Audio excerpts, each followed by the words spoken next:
Bismillahirrahmanirrahim. Assalamualaikum warahmatullahi wabarakatuh. Perkenalkan, nama saya Ardi Jaya, NPM 03190130. Saya dari kelas K. Baiklah, di sini saya akan menyelesaikan salah satu tugas UAS saya, yaitu tugas manajemen kelas. Di sini ada 5 poin pertanyaan yang diberikan oleh Ibu dosen. Baiklah, saya akan menjawab satu persatu. Yang pertama itu saya akan menjawab pengertian dari manajemen kelas. Manajemen kelas merupakan kegiatan-kegiatan yang diupayakan oleh seorang guru untuk menciptakan situasi yang kondusif dalam rangka pencapaian tujuan pembelajaran yang maksimal. Kemudian fungsi dan peran manajemen pendidikan.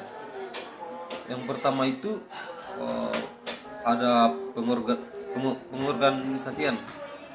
Proses dari menghimpun sumber daya manusia, modal, dan peralatan yang dibutuhkan dengan cara yang efektif demi mencapai tujuan. Yang kedua, ada pelaksanaan.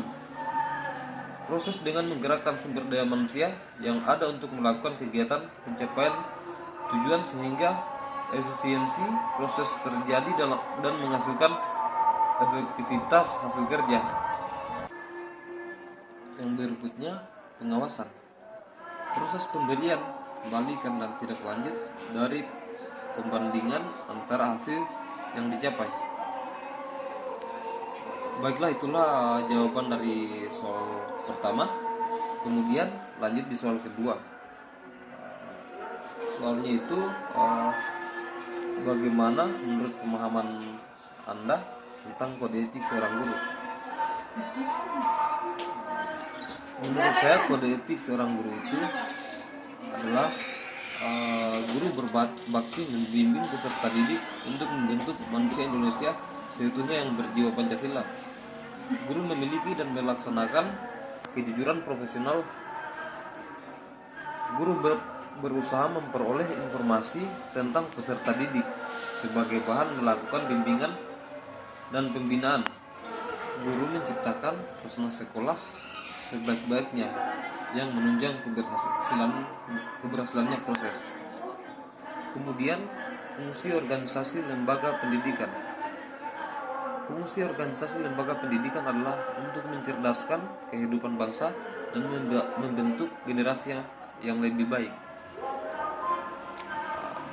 Baiklah, kita lanjut di soal ketiga.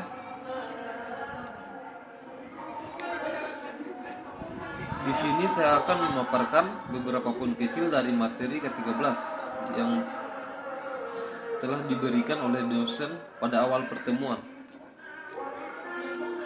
Bab 1, organisasi kompetensi, tujuan satuan pendidikan dan struktur kurikulum.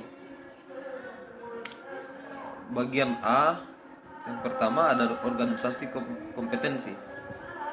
Mata pelajaran adalah unit organisasi kompetensi dasar yang terkecil. Untuk kurikulum SD, organisasi kompetensi dasar dilakukan melalui pendekatan terintegrasi.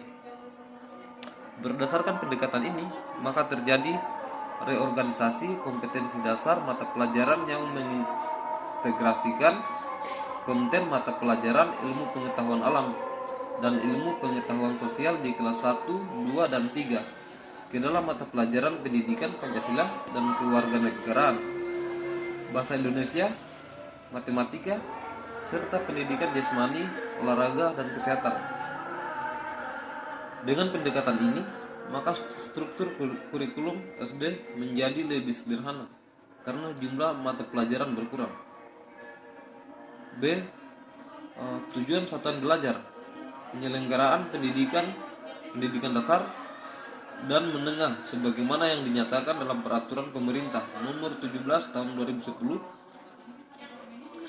tentang pengelolaan dan penyelenggaraan pendidikan, bertujuan membangun landasan bagi berkembangnya potensi peserta didik agar menjadi manusia yang beriman dan bertakwa kepada Tuhan Yang Maha Esa, berakhlak mulia dan berkepribadian luhur, berilmu, cakap, kritis dan inovatif, sehat, mandiri dan percaya diri, dan toleran, peka terhadap sosial, demokratis, dan bertanggung jawab. Bagian C, struktur kurikulum. Struktur kurikulum dan beban belajar. Bagian C, struktur kurikulum dan beban belajar. Struktur kurikulum menggambarkan konseptualisasi konten kurikulum dalam bentuk mata pelajaran. Posisi konten atau mata pelajaran dalam kurikulum, distribusi konten dalam semester atau tahun, beban belajar untuk mata pelajaran dan beban belajar per minggu untuk setiap peserta didik. Struktur kurikulum adalah juga merupakan aplikasi konsep perorganisasian konten dalam sistem belajar dan pengorganisasian beban belajar dalam sistem pembelajaran. Bab 2, kompetensi inti dan kompetensi dasar. Kompetensi inti. Kompetensi inti merupakan terjemahan atau operasionalisasi standar kompetensi lulusan dalam bentuk kualitas yang harus dimiliki oleh peserta didik yang telah menyelesaikan pendidikan pada satuan pendidikan tertentu atau jenjang pendidikan tertentu.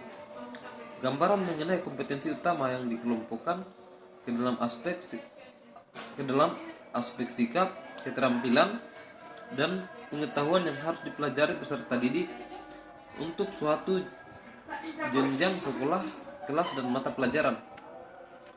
Kompetensi inti harus menggambarkan kualitas yang seimbang antara pencapaian hard skill dan soft skill.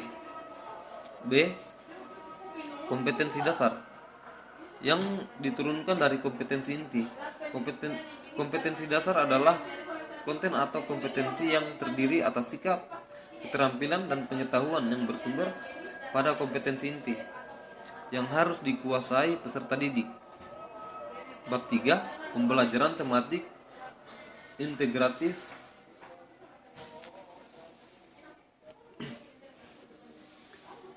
Kurikulum SD menggunakan pendekatan pembelajaran tematik integratif dari kelas 1 sampai kelas 6. Pembelajaran tematik integratif merupakan pendekatan pembelajaran yang mengintegrasikan berbagai kompetensi dari berbagai mata pelajaran ke dalam berbagai tema. Baiklah, itulah beberapa poin-poin kecil tentang materi K13. Baiklah, langsung saja ke bagian nomor 4, yaitu bagaimana menurut Anda sistem perbedaan pembelajaran daring dan luring pada masa pandemi COVID serta pengaruh terhadap motivasi belajar siswa. Jadi menurut saya pembelajaran daring itu kurang efektif berbeda dengan pembelajaran luring. Banyak kendala yang dialami pelajar atau siswa. Salah satu contohnya adalah jaringan yang kurang memadai di pelosok-pelosok desa.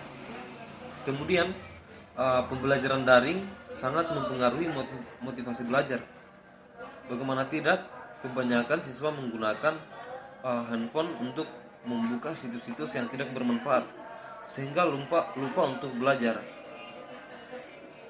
Sebaik-baiknya pembelajaran daring tidak akan sebaik pembelajaran luring.